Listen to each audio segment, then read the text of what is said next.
So, we have been reading from Srimad Bhagavatam, Canto 8, Chapter 3. Chapter 3 is Gajendra's prayers of surrender. And we are on text 26 today.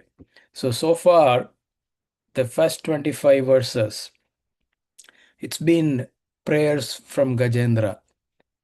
He's been fighting the crocodile. For how long? 1,000 celestial years. Wow, it's not the same years as we have humans are facing on Earth. 1,000 celestial years is a very, very, very, very long time. And even after fighting for such a long time, Gajendra was not able to overcome the crocodile because the crocodile was in its natural element water. And Gajendra realized that his strength is slowly reducing, and it is just a matter of time before he is dragged further into the water and then finished off by the crocodile. So at that time, that soul that was within that elephant's body, so in that lifetime, that soul is an elephant, but in the previous lifetimes, who knows what the soul was. But now this soul remembers in the previous lifetime it was King Indradumna and he was cursed by a sage to become an elephant. So that's why that soul has taken this birth as an elephant. So in the previous lifetime, that soul had performed bhakti. So all that remembrance came back. Krishna says in Bhagavad Gita, right? From me come remembrance and forgetfulness. So, because of bhakti, the remembrance of Krishna comes to Gajendra. So he starts offering wonderful prayers after prayers after prayers after prayers after. He's continuing. He's not like stopping. He's like just going, offering glorification of the Supreme Lord. And while he is doing that, he is specifically pointing out some special characteristics, features, and qualities of the Supreme Lord. And when we catalog all of them, and then there is one more thing that will happen. Gajendra will not address the Supreme Lord by name. He says, Krishna, you are the Supreme Lord. Oh, Narayana, you are the Supreme Lord. Yeah, he doesn't say, Shiva, you are the Supreme Lord. Ganesha, you are the Supreme Lord. He doesn't do that.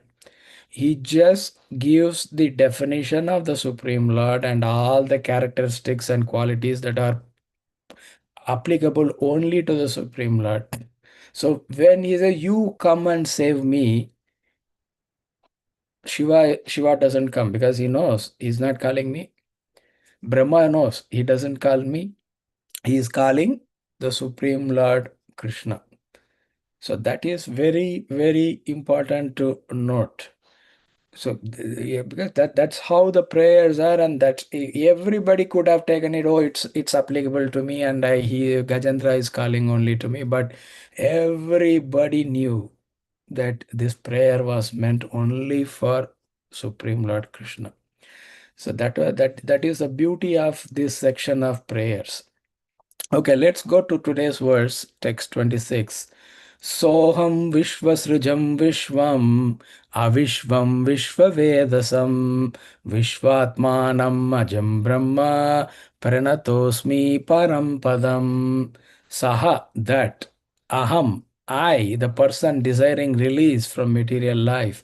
Vishvasrujam, unto him who has created this cosmic manifestation. Vishwam, who is himself the whole cosmic presentation. Avishvam, although he is transcendental to the cosmic manifestation.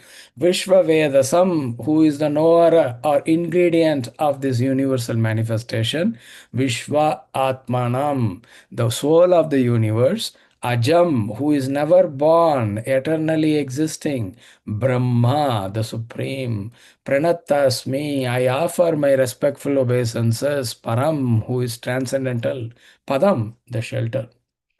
Translation. Now, fully desiring release from material life, I offer my respectful obeisances unto that Supreme Person who is the creator of the universe, who is himself the form of the universe, and who is nonetheless transcendental to this cosmic manifestation. He is the supreme knower of everything in this world, the super soul of the universe. He is the unborn, supremely situated Lord. I offer my respectful obeisances unto him. Purports by His Divine Grace A.C. Bhaktivedanta Swami Srila Prabhupada. Sometimes when Bhakti Yoga, Krishna consciousness is preached to the common man, people argue, where is Krishna? Where is God? Can you show him to us? In this verse, the answer is given that if we are sufficiently intelligent, we must know that there is someone who has created the entire cosmic manifestation, who has supplied and has become the ingredients for this cosmic manifestation, who is eternally existing, but who is not within the cosmic manifestation. Simply on the basis of this suggestion, one can offer respectful obeisances unto the Supreme Lord. This is the beginning of devotional life. Such a nice prayer. So he's saying, Gajendra is saying, I offer my respectful obeisances. He's saying, Soham Vishwasrijam Vishwam. Because you are the Supreme Personality of Godhead, I offer my obeisances unto you. What do I want in return? I want to be released from this pathetic material life.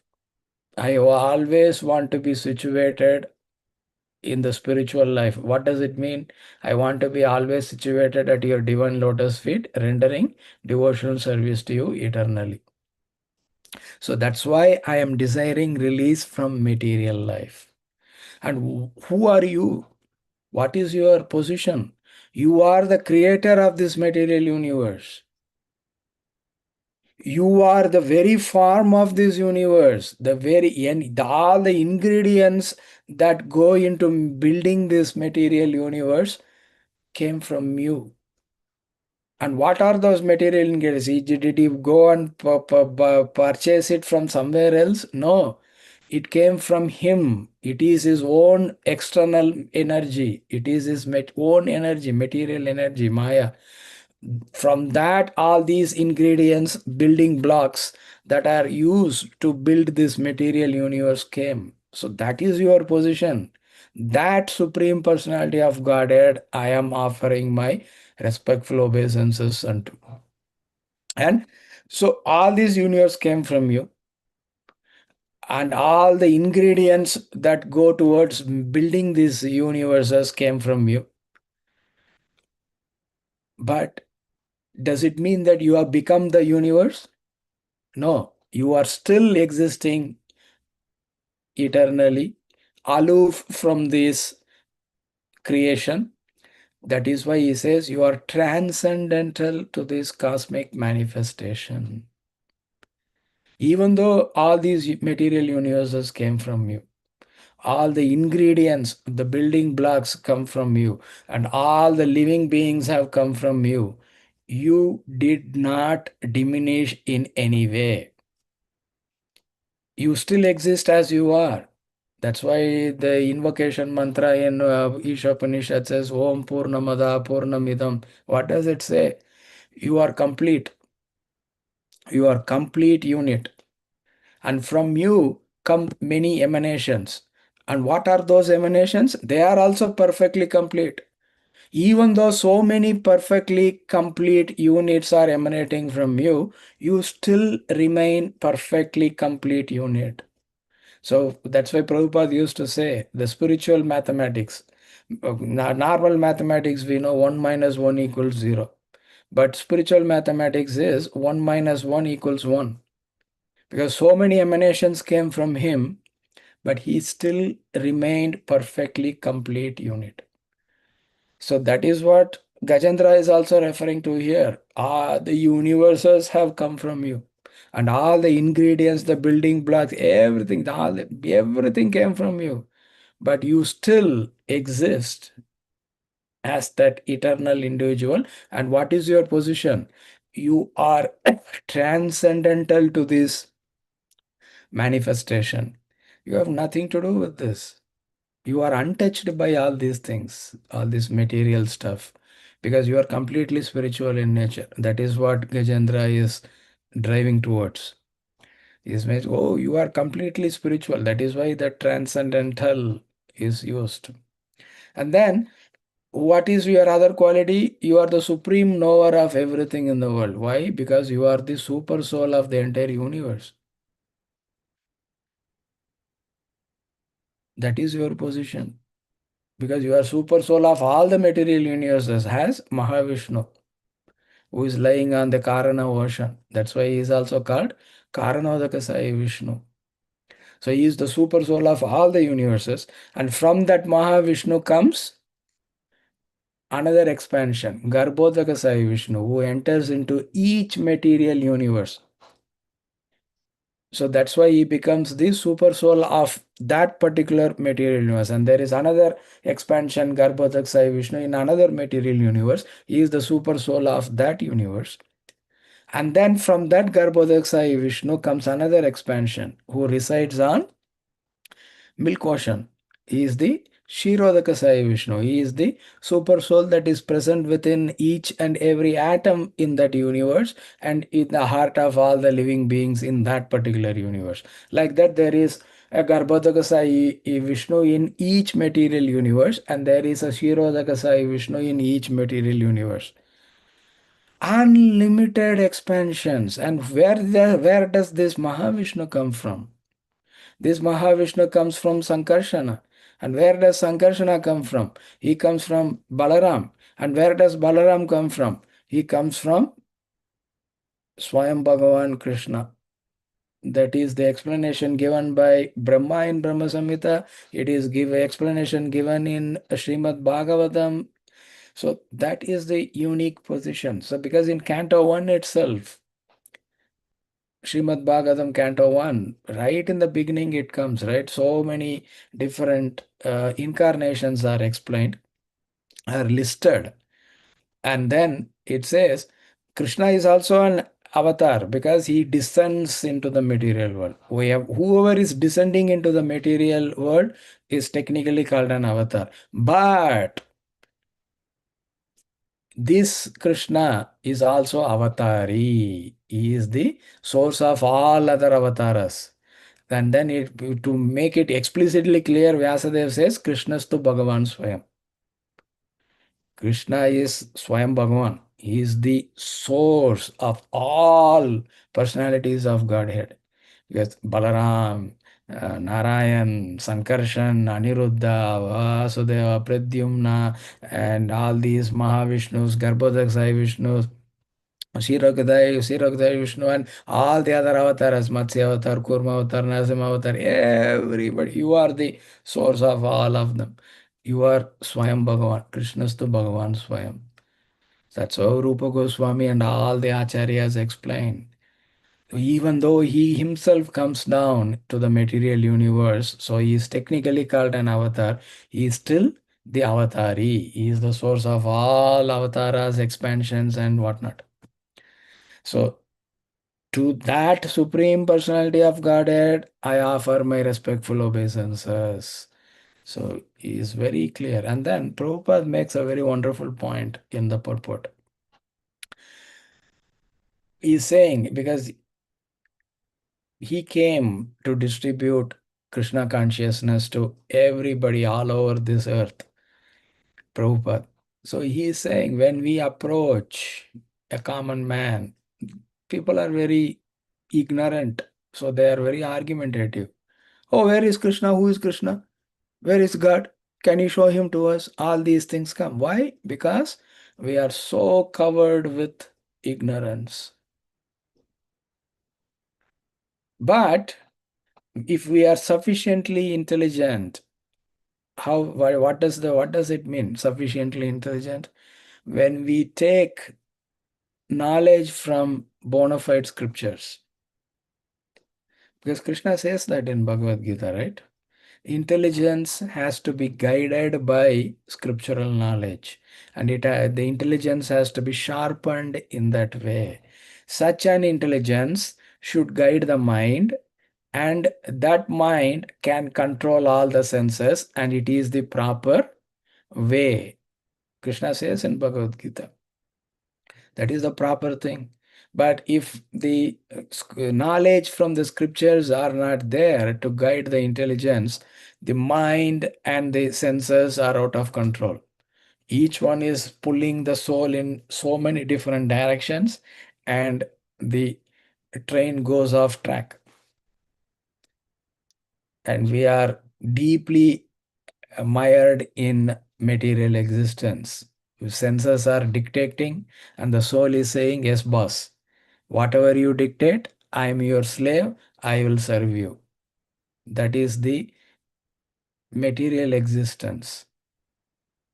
Soul is subservient to mind and the material senses.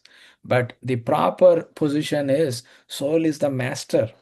And under the control of the soul, the intelligence should be there. And under the control of the intelligence, the mind and the senses should come. That is the proper hierarchy. So that is why he's saying, who Prabhupada is saying, if we are sufficiently intelligent, we must know that there is someone who has created this entire cosmic manifestation. It just did not happen by accident. There is some method, some pattern that we see. The sun is existing, around the sun all the planets are orbiting, and there are so many galaxies like this within this one single universe, and everything is going in a structured systematic way. And when we see that, immediately, even without all this spiritual knowledge, a common man can understand, oh, there is some intelligence behind this. We do not know what that intelligence is, what, anything, but at least we understand there is some intelligence behind this creation. Because it appears very organized and structured. It's not like random. Excuse me, Prabhuji, what is that hierarchy you mentioned? I'm sorry to interrupt. Hierarchy of intelligence. Yes, The Prabhuji. soul is at the top, and intelligence is under the control of the soul. And scriptural knowledge should guide and sharpen the intelligence, and such an intelligence should guide the mind, and the mind will control the senses. That Thank you, comes, Prabhuji. that comes in Bhagavad Gita.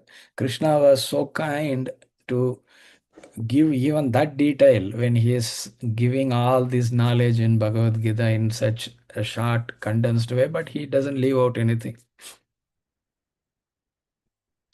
Okay, so back to the purport.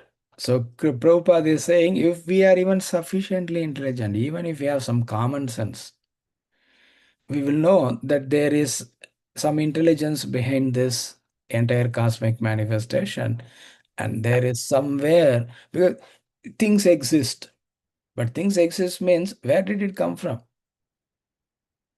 That's a natural intelligent question to ask. Where did the ingredients come from?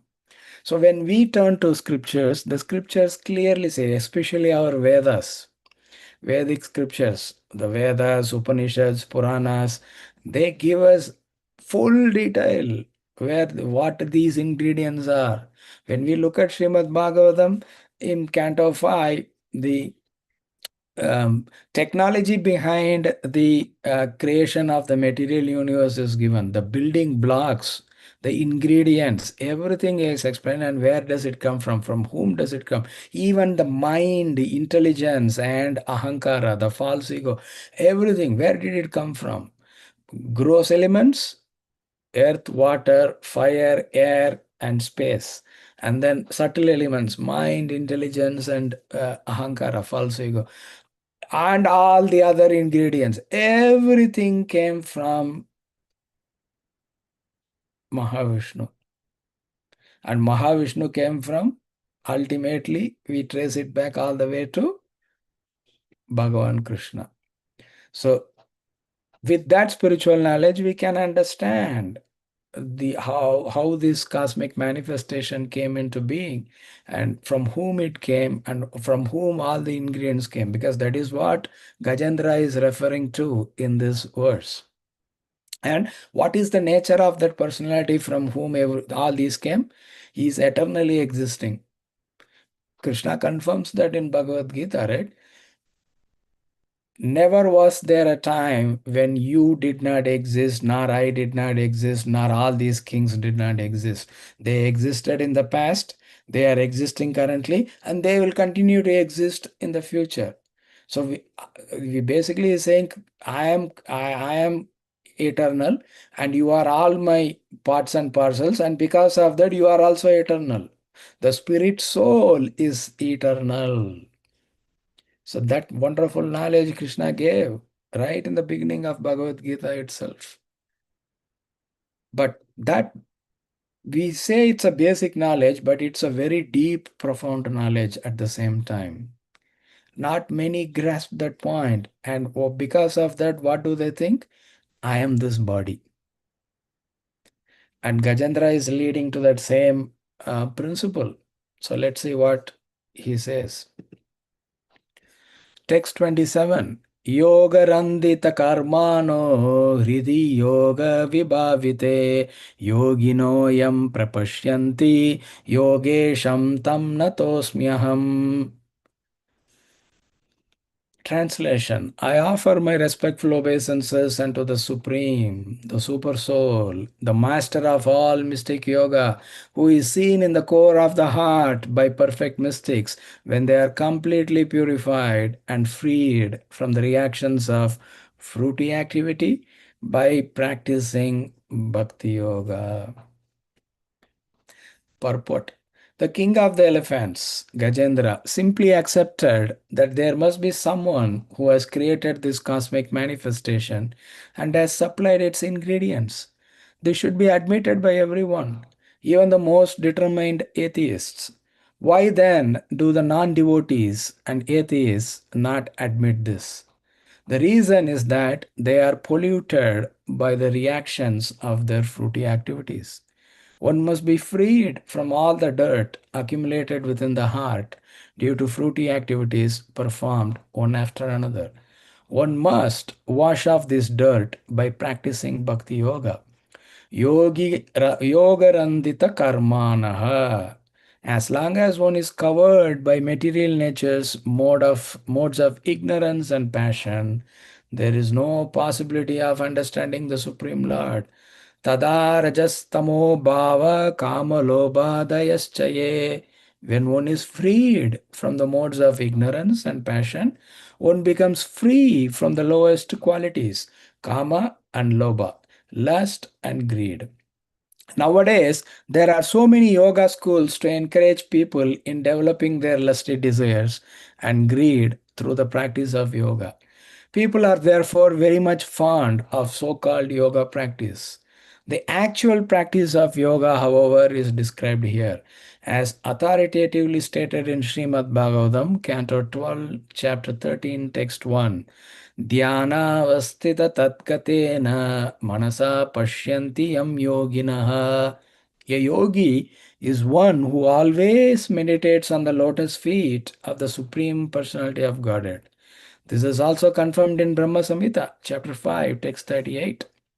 Premanjana churita bhakti vilochanena santas sadaiva hridayeshu vilokayanti yam shama sundaram achintya gunaswarupam govindamadi purusham tamaham bhajami.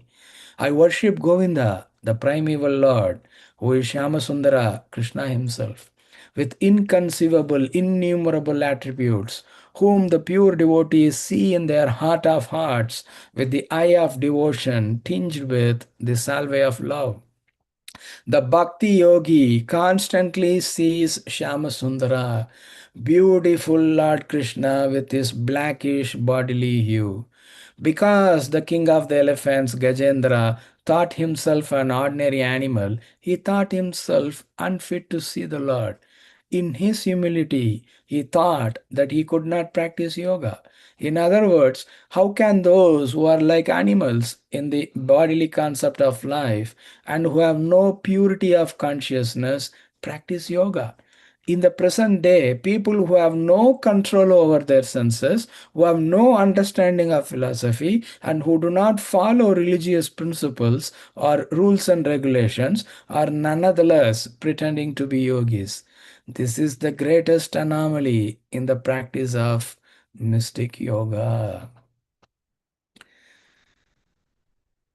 So Gajendra is still continuing, right? He is saying, you are the supreme personality of Godhead, and you are the master of all mystic yoga, and your yogis in their core heart, they see you. Why? Because they are completely purified and freed from the reactions of fruity activities. All karmic reactions are removed, their fruitive results are removed. And then in the purport, Prabhupada is making a strong case. Why are we not able to see God? Because we have performed so many material activities, and those material activities have resulted in material reactions, and all those are like dirt covering up our real understanding. So mode of passion and mode of ignorance are totally unsuitable for spiritual realization. Yes, Krishna talked about that in Bhagavad Gita, especially in the last 6 chapters of Bhagavad Gita. Krishna is giving jnana. Jnana for what purpose? Jnana that will help us have firm faith in bhakti and take up bhakti and practice it. He is nudging us towards bhakti. That is why he is giving certain knowledge, so that will give us impetus, encouragement, and that push that we need to take up bhakti and stay in bhakti. That is Krishna's entire objective of Bhagavad Gita. He wants to establish Bhakti Yoga as the topmost, and he wants to convince everybody who is doubting. Oh, why should we take up Bhakti Yoga? Oh, we can do Jnana Yoga. Oh, we can do Ashtanga Yoga. We can do Dhyana Yoga. We can do this yoga. Can do that yoga. There are so many spiritual paths that are given in Vedic scriptures.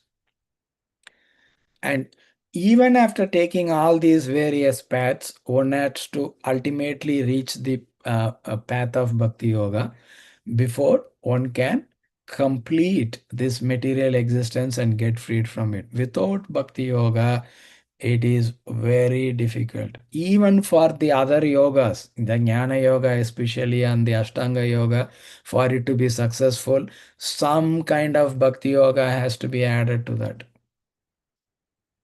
So that is what Prabhupada is trying to emphasize in the purport. Because people do not even understand what the word yoga means. Yoga is very popular now. The word is anywhere in the world, yoga is known now, the word yoga. But the moment yoga is mentioned, people immediately imagine the exercises that we do. But that is a very superficial understanding of what yoga is. That's why Prabhupada is giving a definition from Srimad Bhagavatam, Canto 12, Chapter 13, Text 1. Dhyana vastita datkanena manasa pashyanti yam yoginaha. What does it mean? A yogi is one who always meditates on the lotus feet of the Supreme Personality of Godhead. Only such personalities can be called yogis. One who is always meditating about the lotus feet of the Supreme Personality of Godhead, such a person is a yogi. And at the end of chapter 6, Arjuna asks, oh, you have explained so many yoga paths, because the first 6 chapters Krishna is talking about Karma Yoga, Buddhi Yoga, Ashtanga Yoga, Dhyana Yoga, Jnana Yoga, all these yogas have used. So, which is the best? That is the question of Arjuna. So, the last words of chapter 6 of Bhagavad Gita, Krishna says, Yoginam api sarvesham madgaten antaratmana. Of all the yogis that I have described, which yogi is the best? One who is always remembering me every single moment, always offering obeisances to me, always worshipping me. So that is Bhakti Yoga. That Bhakti Yoga is topmost, and such a Bhakti Yogi is the topmost of all the yogis. So, yogi is being defined here. Yogi is one who is always meditating on the lotus feet of the Supreme Personality of Godhead, and one who is like with so much love, who is rendering service to me at my lotus feet. Such a yogi is yoginam api sarvesham madgatena antaratmana. So Krishna, once he says that verse, the first six chapters are done of Bhagavad Gita. Then from chapter 7 through chapter 12, what does Krishna talk about? Only Bhakti Yoga. And he pushes it all the way up to Uttama Bhakti. Because that is the main purpose of Krishna speaking Bhagavad Gita. So we have to understand all these things. That's why Prabhupada is taking extreme pains to explain all that in his purports. More than reading the words and the translation, it is very important to read the Bhaktivedanta purports.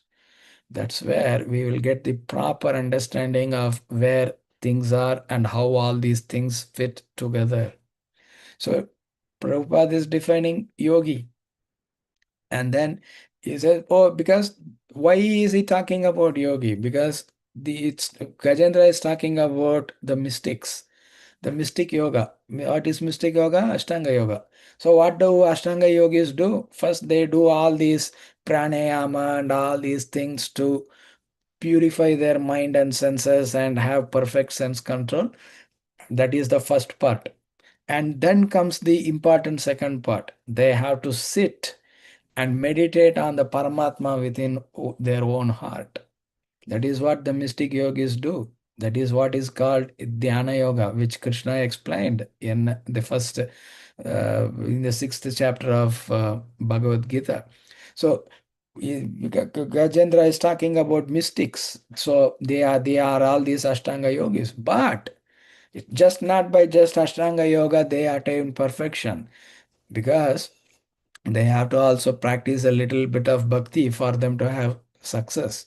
They have to see the Paramatma within their heart. There should be some bhakti yoga that should be added. That's why when Prabhupada talked about who is a yogi, he gave the definition from Srimad Bhagavatam, Canto 12, Chapter 13, Text 1, and he also quotes Brahma Samhita. Lord Brahma is saying, Premanjana Churita Bhakti Vilochanena.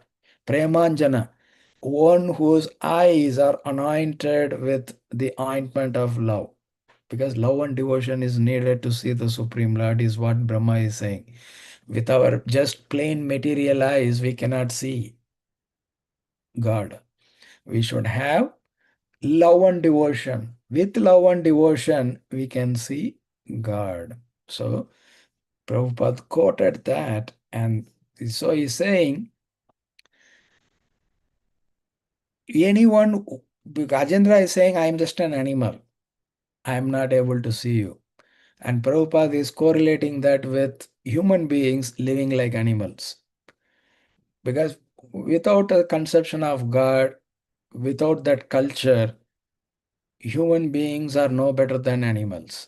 Yeah, we might be on two legs, but we are two-legged animals, is what the scriptures say. So that's why for us to be considered human beings, we should have a proper understanding. We should not just say, oh, there is no God. The creation just happened accidentally in a random way. The ingredients were there and it just came together. But ingredient where we in our human experience, things don't just come automatically or randomly.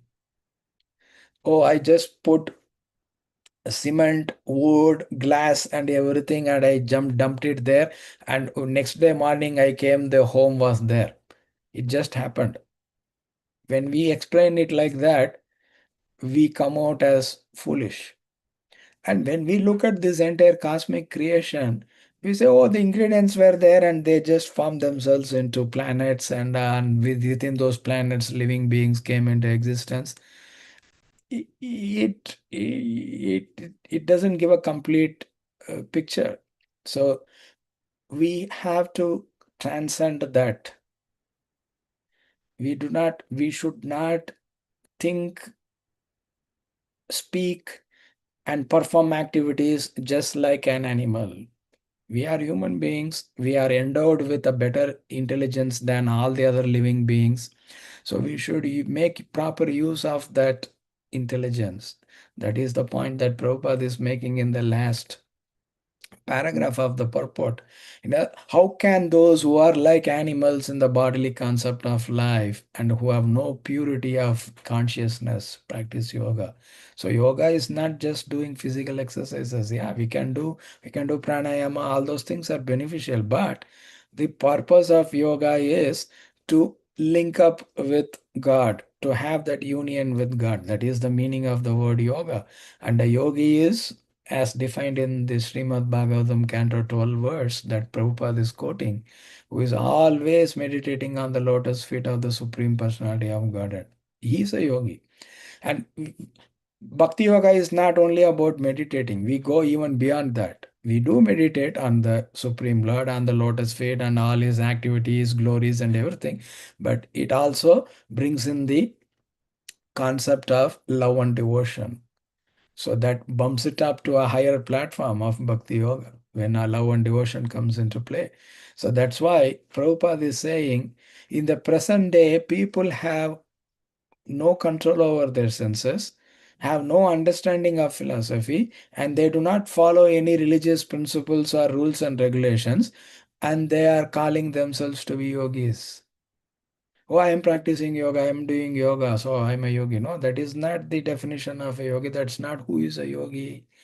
People should have control over their mind and senses. People should have understanding of proper philosophy. That means they should have proper spiritual knowledge.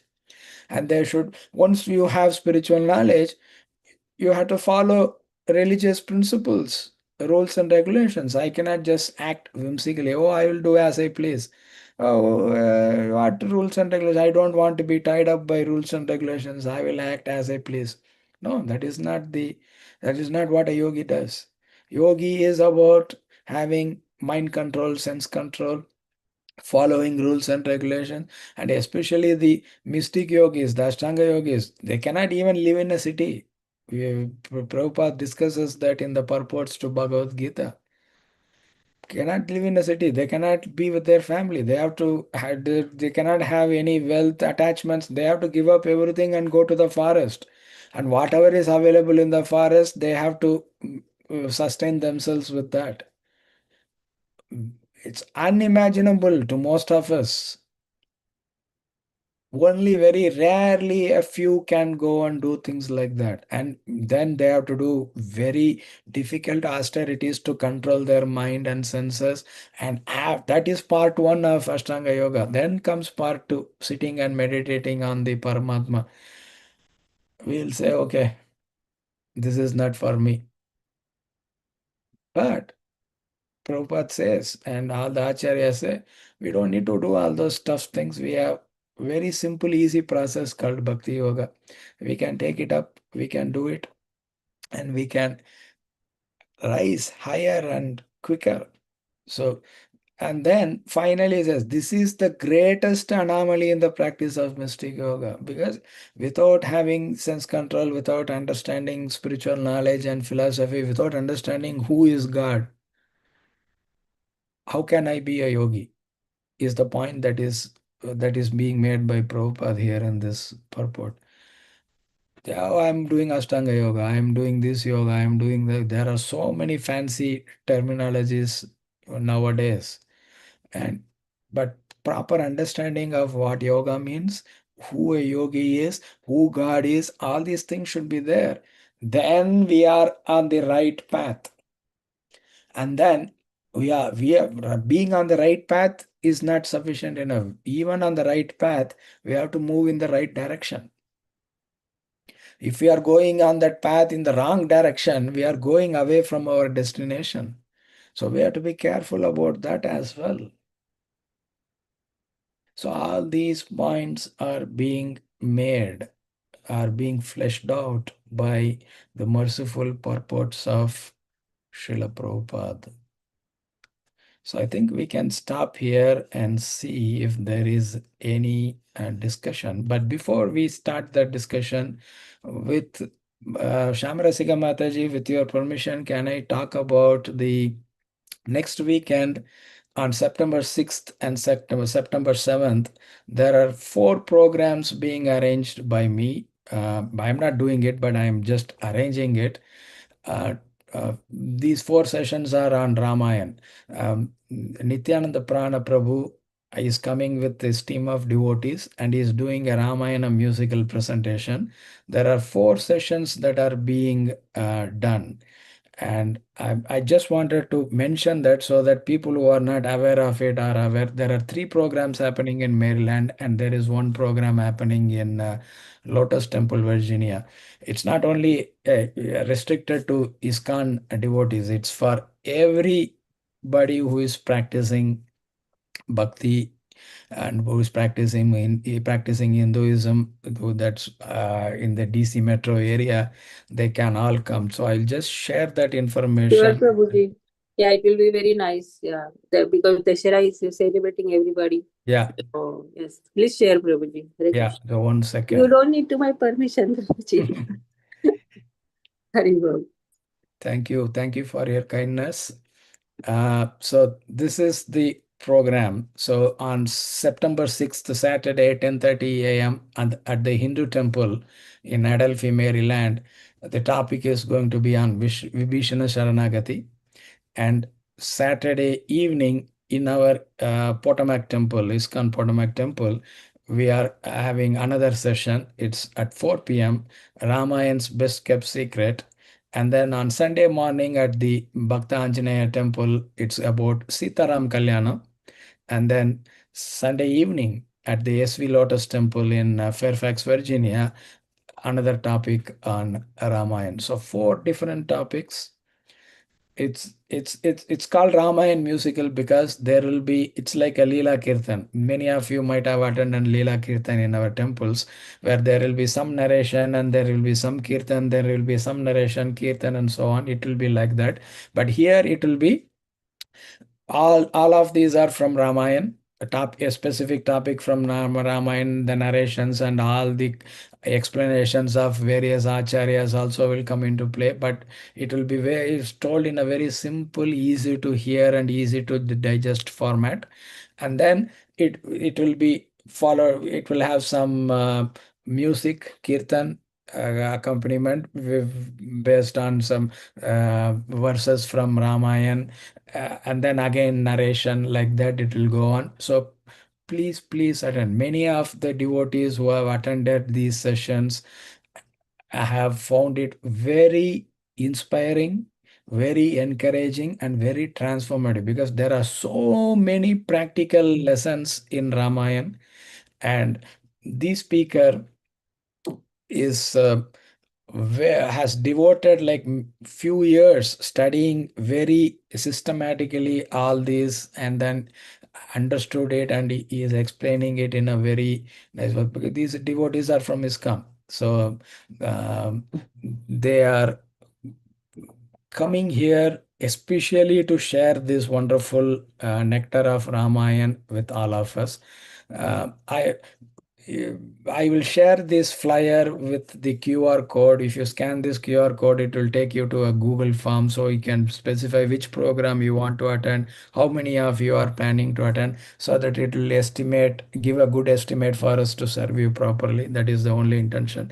So please, not only um, uh, for yourself, but you can share it with your friends, neighbors, colleagues, and Anybody who you want to share it with, encourage them to come and attend. It's so, and once you attend it, you will know how empowering and powerful it is. So please don't miss this opportunity, and it is free to attend. There is no cost, no charge, nothing like that. We just want more people to attend and benefit from these sessions. I can also share the just show who is coming and who is doing all these things. Just give me a minute. And I'll also share the Google link with, because if you see all these information are there, you can just select and then how many are coming, and then we will get the, so I will share the Google link in the Zoom chat itself, so that you all have that information. And I can also share the flyers with Shamarasika Mataji. She can distribute it in the WhatsApp group so that all of you have that. One more information I will share, and then we can resume our discussion. Just give me a minute.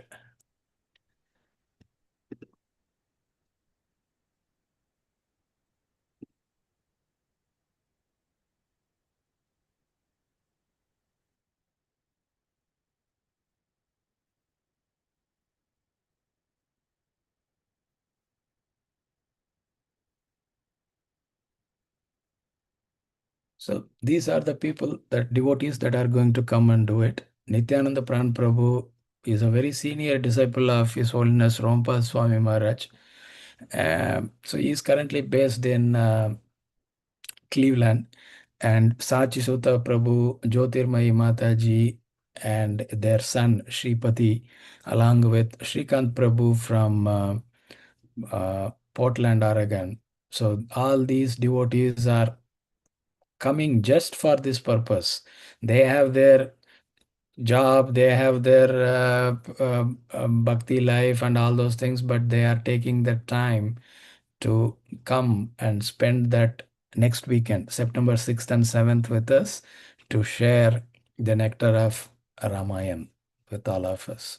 So I'll share all this information with Shamarasika Mataji, and she can send it to the WhatsApp group so that you have it handy. Yeah. So let's come back to our discussion today. So Gajendra's prayers and all those philosophical expositions and the divine purports of Srila Prabhupada. So you can share your understanding and also any questions or comments. Hare Krishna Prabhu, Danvat Pranam. And this is Praveen Govindadas from Charlotte, North Carolina. So, in your lecture, you mentioned that Krishna is avatari. I understand that he's source of all avatars. But we also read that Chaitanya Mahaprabhu is also avatari, while Rama, Narsimha, Varaha, they are all avatars. So, how do I understand that Chaitanya Mahaprabhu is avatari? Okay. So Chaitanya Mahaprabhu is non-different from Krishna. In Chaitanya Charitamrita, in the beginning itself, Krishnadas Kaviraj Goswami establishes with scriptural references why he is making such a statement. So he's not even, Chaitanya Mahaprabhu is not just an avatar. He is Krishna himself. Oh, he is Krishna? That he doesn't look blackish? So that's why Krishna, he comes in a golden form. Why is he coming in a golden form? There are multiple reasons, external reasons, internal reasons, and all that stuff.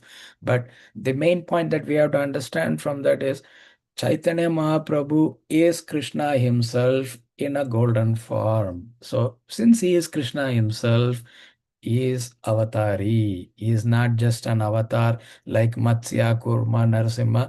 He is Krishna himself, but he is coming in a totally new, different form. So in Lagu Bhagavatamrita written by Sri Rupa Goswami, Rupa Goswami goes into details. There are so many different kinds of expansions and avatars. So, if using Srimad Bhagavatam, Rupa Goswami goes into detail. He defines very technical terms like Swamsa, Vilasa, Swayam, Rupa, like that. He gives all that. So, the reason he is giving all that is to establish how Krishna's form, even though all the expansions and avatars are on the same Vishnu Tattva category, there are some subtle differences between each of these forms and qualities. And then you will establish that Krishna is the original one. And like that, Krishna Das Kaviraj Goswami in Chaitanya Charitamrita says, Chaitanya Mahaprabhu is Krishna. He is not like an expansion or an avatar. Nothing. No, he is Krishna. So since he is Krishna, he is Chaitanya Mahaprabhu is also an avatari. Thank you, Prabhuji. Hare Krishna.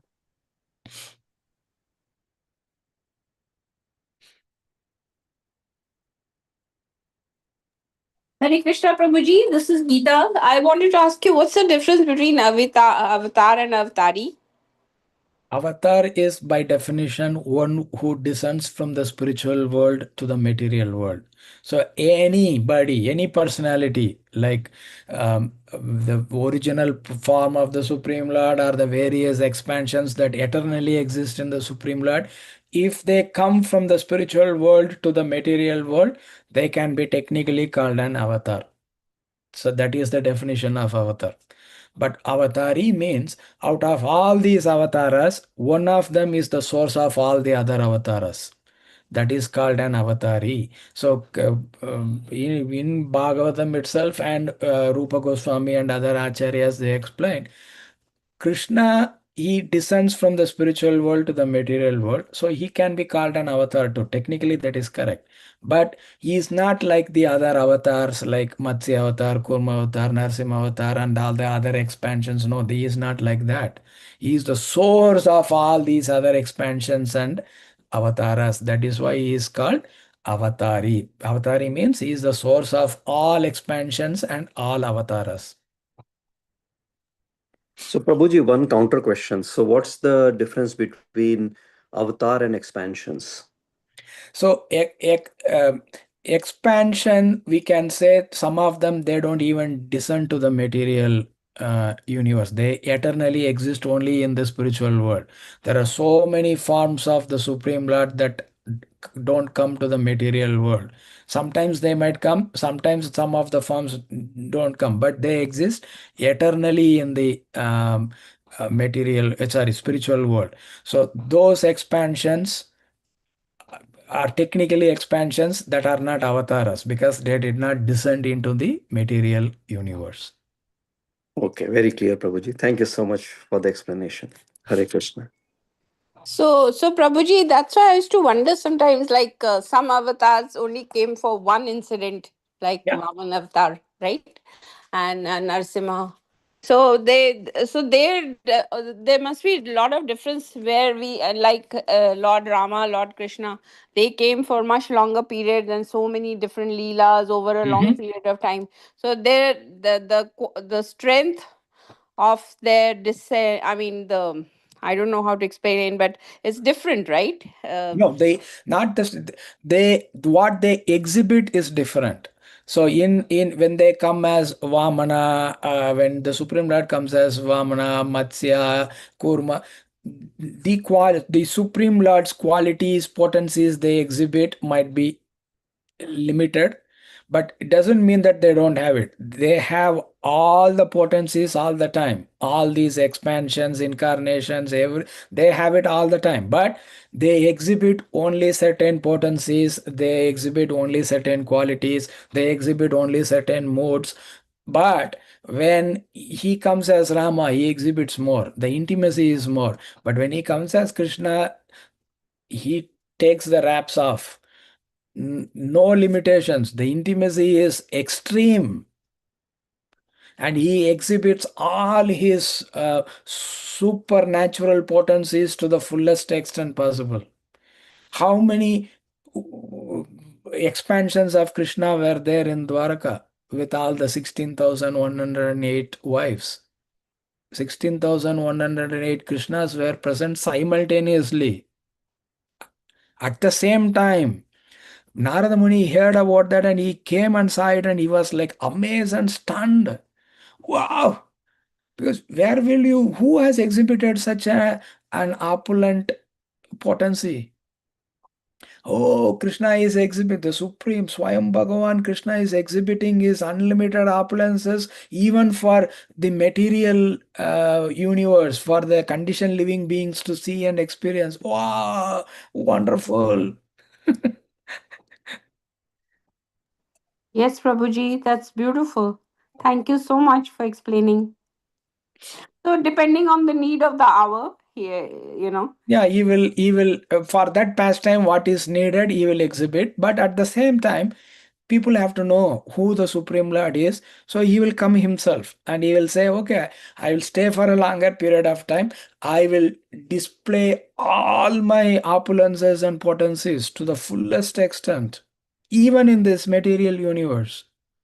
That is Krishna. Because he displayed strength, great strength. He lifted Govardhan hill. He said, what is left hand, left pinky finger? And what? 7 days and 7 nights continuously, no timeouts. Oh, I have to take a break. I have to take a lunch break. I have to take a drinks break. No, no timeouts, no break. 7 days, 7 nights continuously, and he was not even. So he says, look at my strength. That is one opulence.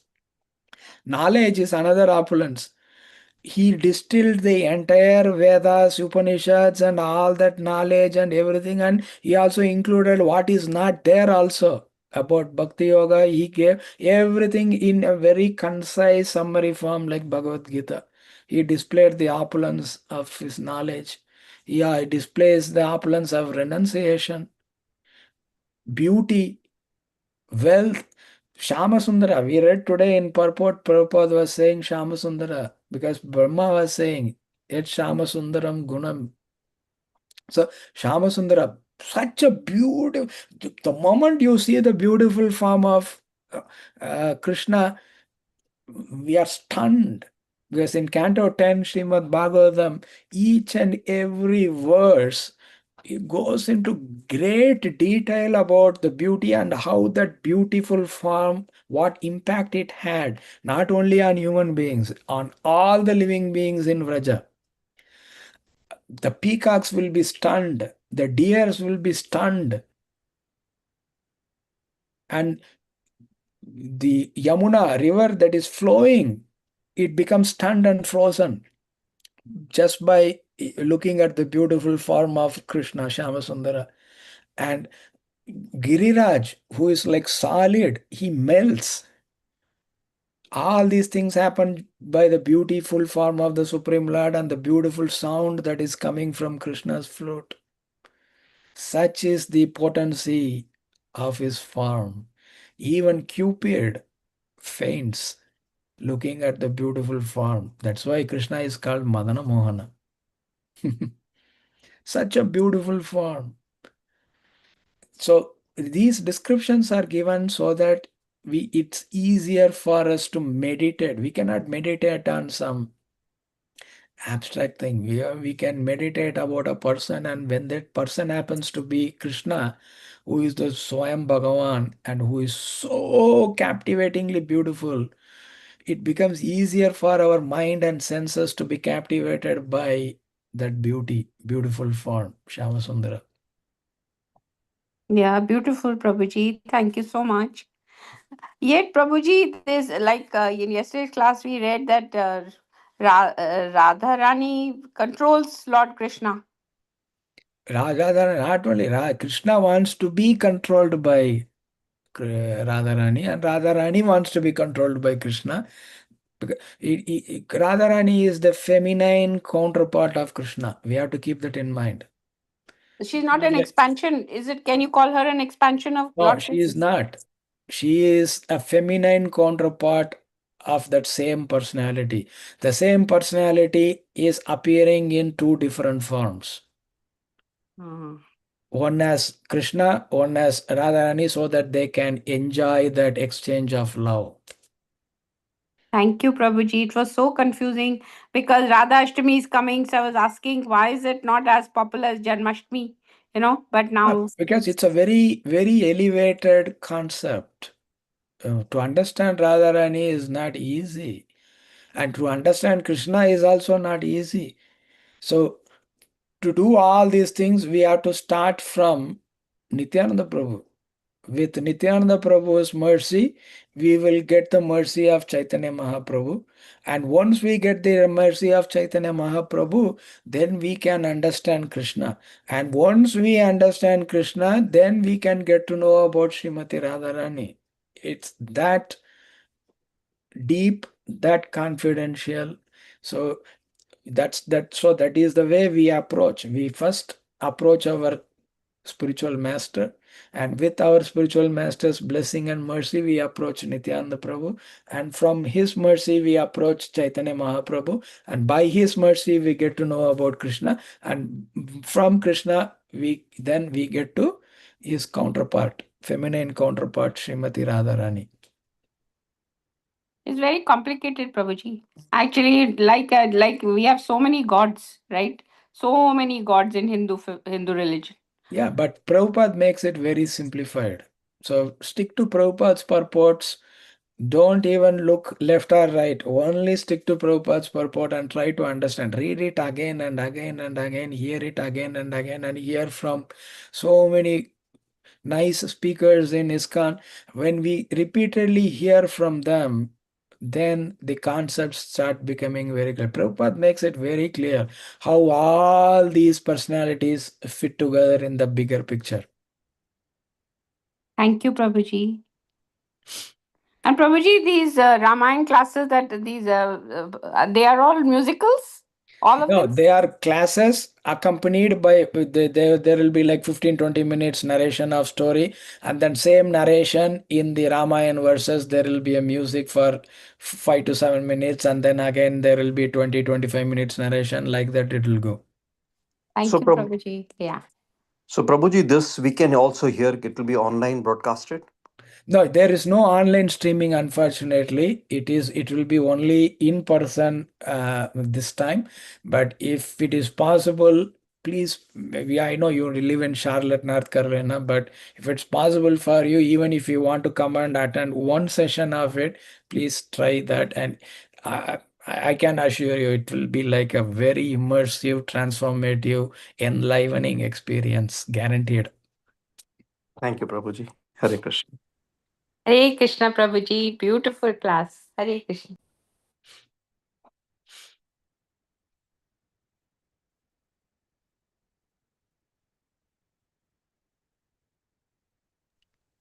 Hare Krishna Prabhuji, Madhavat Pranam to you, Shri Prabhupada ki jai, Guru Maharaj ki jai.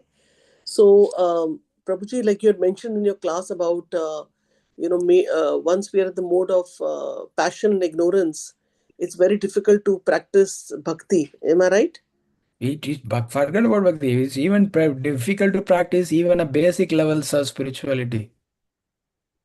Yeah. So, I mean, how, sometimes, of course, we read scriptures, but more than ourselves, we see other people, into falling into this, like this mode of bhakti. Yeah, I mean, passion and ignorance. And there are people who are like practicing. So I'm just thinking that how we can approach them. What is a good way to approach people where, of course, we also fall into we are actually in most of them mode of ignorance, but how to in a nice way approach people and tell them that you are in passion ignorance and you should be in sattvic mode and practice bhakti. We don't need to tell them that. We just need to help them to rise above that. If somebody comes and tells even us, oh Prabhu, you are in passion and ignorance, oh Mataji, it immediately hurts our ego, right? So we even though if they are trying to give us a good advice, we won't even pay attention to it. So that's not the way it works. Chaitanya Mahaprabhu showed how to approach such people. Give the holy names through the form of Sankirtan. Everybody likes good music. So the moment the holy names, what about talking about being in Sattva? It puts us in Shuddha Sattva because it's the holy name of the Supreme Lord. And everybody likes good food. Nobody says no to good food. They will say, oh yeah, Oh, yeah, nice cookie, yeah, nice cake, oh, nice this, nice that. Yeah, we give that. They don't even need to know that it is Krishna Prasadam. Through Krishna Prasadam, that purification, because it's like it acts like a medicine. Prabhupada repeatedly said that. It acts like a medicine. We don't need to know what that medicine is, how that medicine is made. All we need to do is doctor has given the medicine, we take it, it works its magic. Similarly, prasadam works its magic.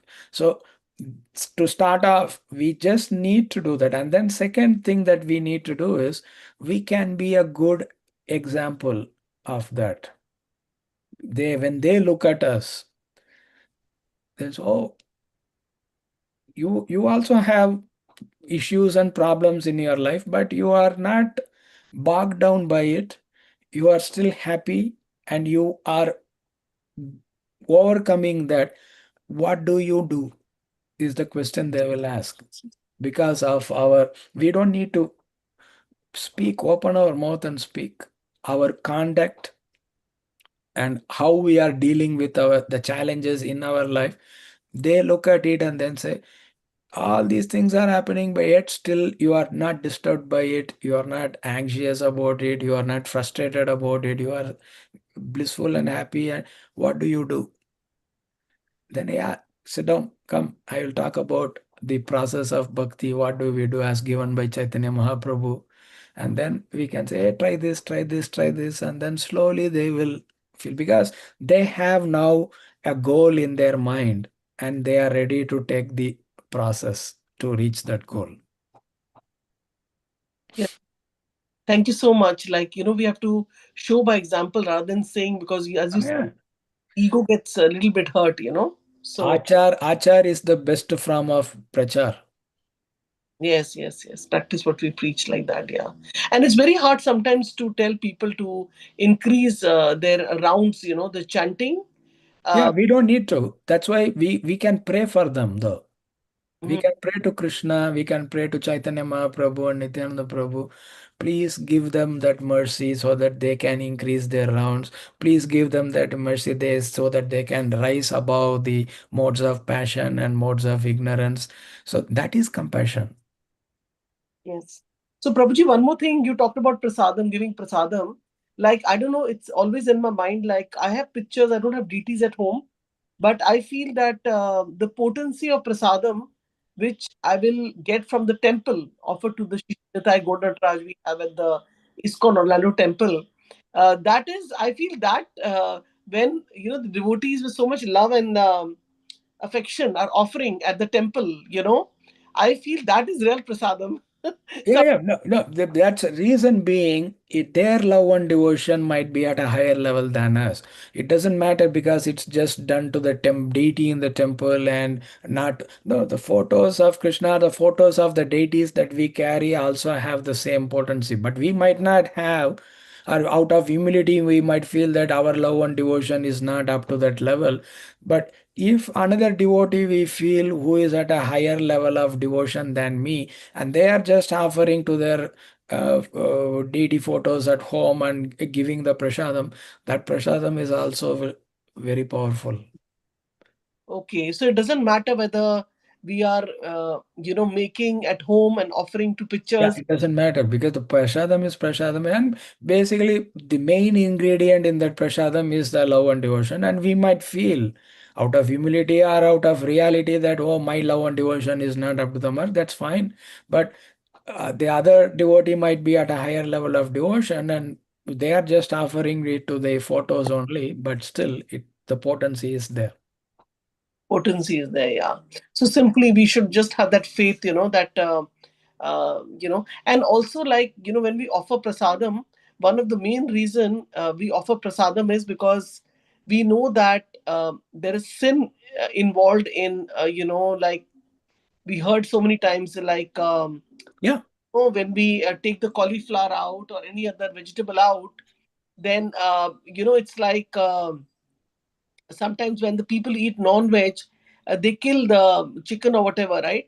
And it gets hurt. Similarly, even the like vegetables, they get hurt, right? When we take it out or something is Yeah, every living being is there. So, in chapter 3 of Bhagavad Gita, Krishna talks about that. And then he says, but when you offer it to me in sacrifice, in Vedic sacrifice, basically as a prasadam to me, I make sure to remove all the sinful reactions.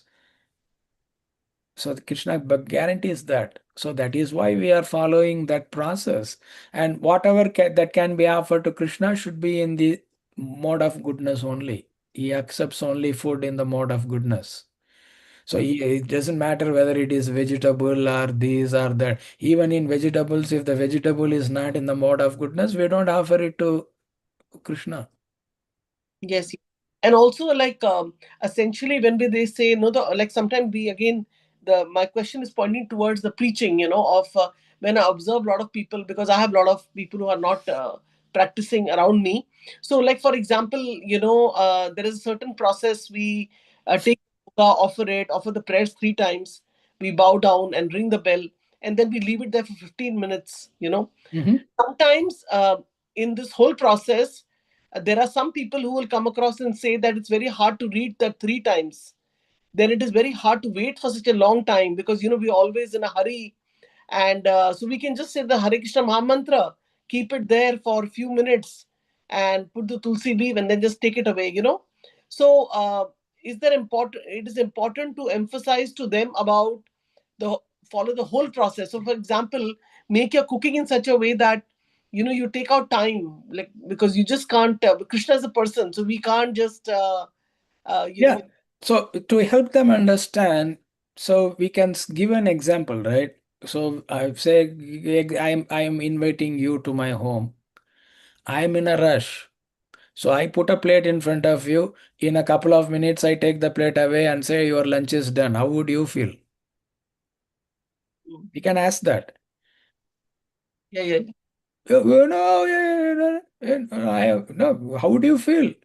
It's And same thing. Krishna is a person, and we are inviting him to have food in our home. And he comes. Oh, I'm in a rush. I will put the plate in front of you. 1 minute, I will take it out because I have to go away. How would Krishna feel? oh yeah, How would it make you feel, right? So when we ask that question, then they will start relating it, because it's a very impersonal conception in their mind about God and Krishna. But now when we are helping them by asking these questions to relate, oh, Krishna is a person. He's come to my home. So we are inviting some guests to our home. Oh, I'm in a rush, so I will just. No, we invite and we take care of them properly, we serve them properly. That's Indian culture. yes, yes, yes. Because sometimes like there are also cases where people will cook, and then they will take their plate and then offer the whole plate, their Yeah. plate in. They're eating from that plate only, and they will say, no, no, we've been offering for many years. Much before they'll take the plate. No tulsi leaf is there. Nothing is cooked for there, and quickly they will, So I don't know what kind of like offering. No, but they are look at it from the perspective that they are doing some. They are not doing it properly. That's fine, but at least they are doing something. So slowly we will support them, help them to rise above that level to the next level and next level and next level. So that is the service that we are doing to Krishna and to them. So when we do that to help them rise, it is very pleasing to Krishna. One last question, Prabhuji. Like everywhere in our bhakti, I observed that Tulsi Maharani is involved. In offering bhoga, Tulsi is involved. In chanting, we have our beads. Anywhere we go, we worship, the Tulsi plant is there. Hmm. And even lotus feet of Krishna, Tulsi. Nowadays, they're decorating the whole altar also sometimes with Tulsi leaves. And so much of reverence is there of Tulsi leaf. One question comes to me. I don't know if I can formulate uh, you know, uh, I can formulate the question. Like so much importance is given to Tulsi Maharani, and I always flash back to first why so much importance is given, in the sense that what I had heard, what is there in my mind is one story where Tulsi Maharani was basically very, her husband was not very very nice. Maybe this story is all concocted also. And what happened is, like, Vishnu came and pretended to be her husband, and she was very chaste lady, and then she cursed him, and then he became like Shaligram. And then when she cursed him, then Vishnu said that, now this is like, I'm not a storyteller, but maybe this is absolutely just but I wanted to know the real reason why importance of we have to know the reason, because it is so much of importance is there to Tulsi Maharani. And then what happened is that then Vishnu, Krishna said that, I will not offer any bhoga without the offering. And then also she became a plant, which is worshipable. But why she became a plant? And then the Shaligram is also involved. So this is the story that revolves in my mind. And I'm thinking, how do I get an understanding of knowing the importance of Tulsi Devi? Because it's so important in our bhakti process. Yeah, Tulsi.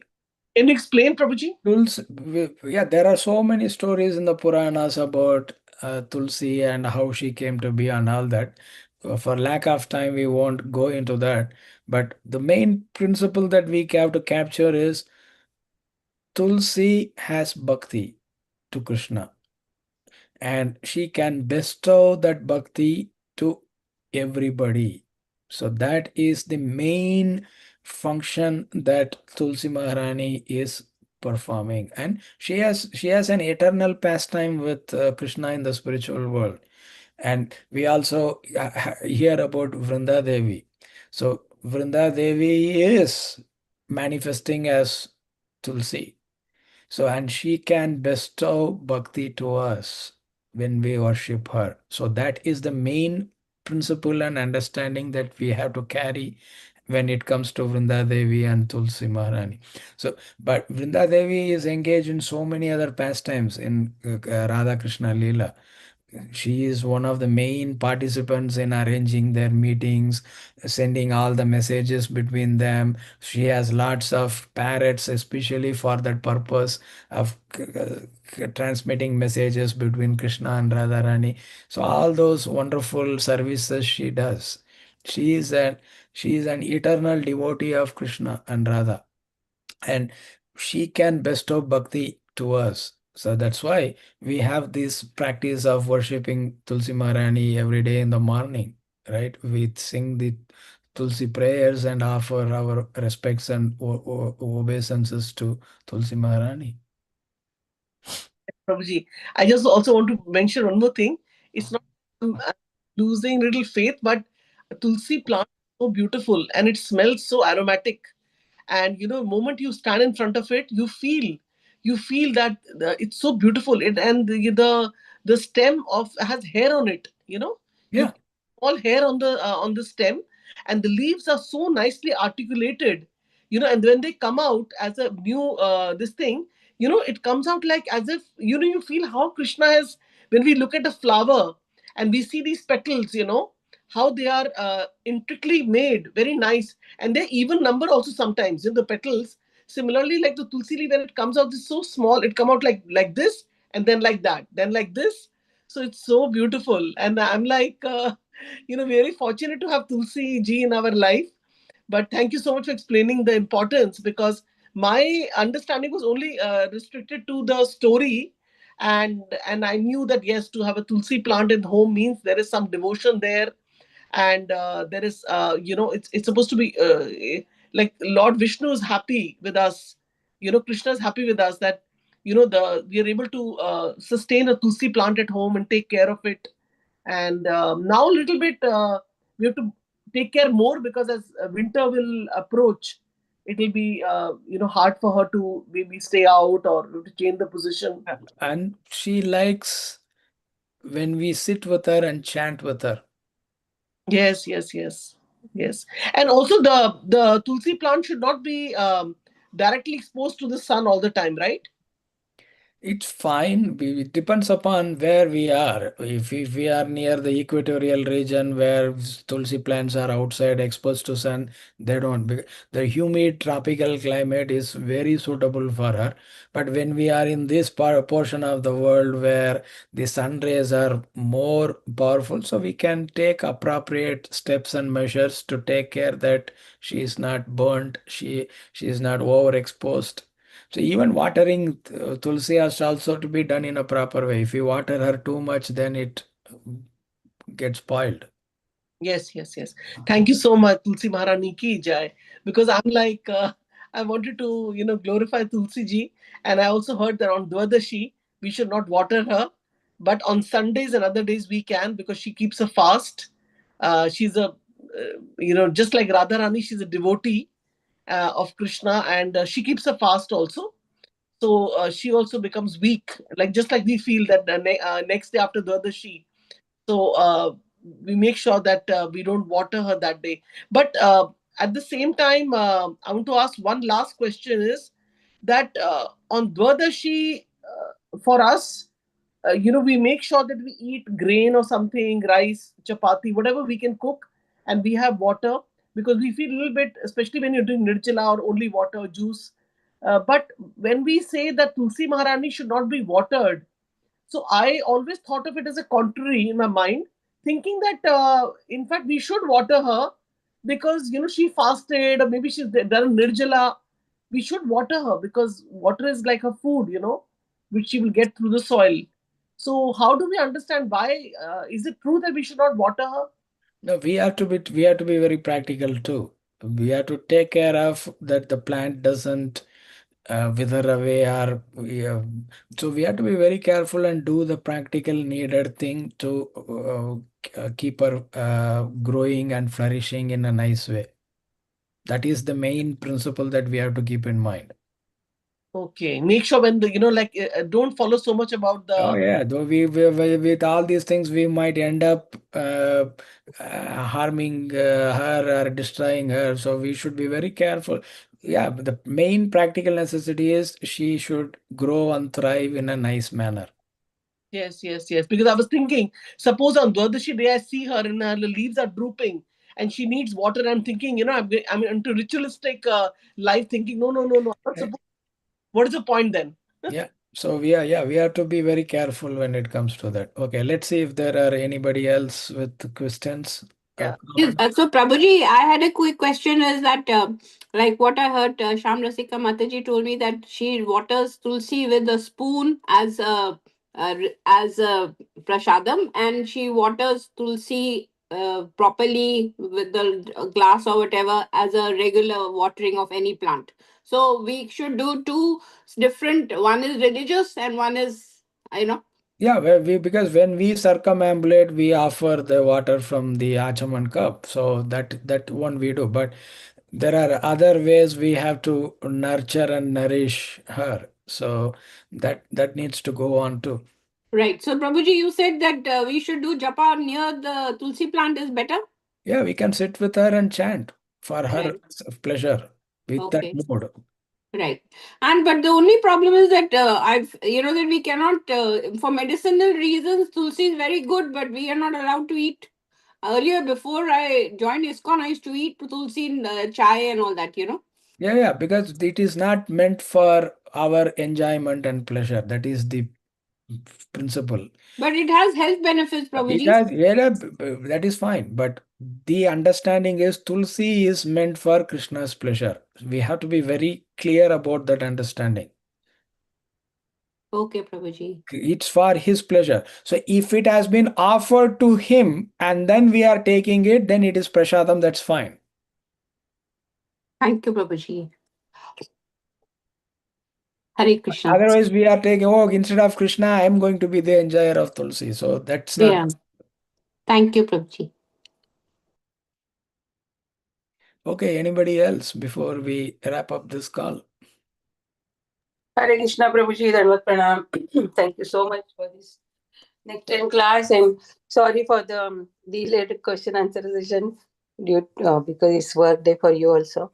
But thank you so much for staying back and answering these questions. So Let's pay obeisances to all the Vaishnavas. Vancha kalpatarvyascha kripasindu vyavacha patitanam pavanebhyo Vaishnavyo namo namaha. Namaste Vaishnav ki jai. Jai. Namacharya Sridas Thakur ki jai. Jai. ग्रंथराज Shrimad Bhagavatam की जय, श्री प्रभुपाद की जय, grace Raghunandan प्रभु की जय. Jai. Thank you Thank you so so much, much. Prabhu. Very Hare wonderful Krishna. Prabhu. Thank you. Hare Hare Krishna. Krishna. Thank you, Thank you Prabhu. for Hari Bol. Hare Bol. Hari Bol. Hari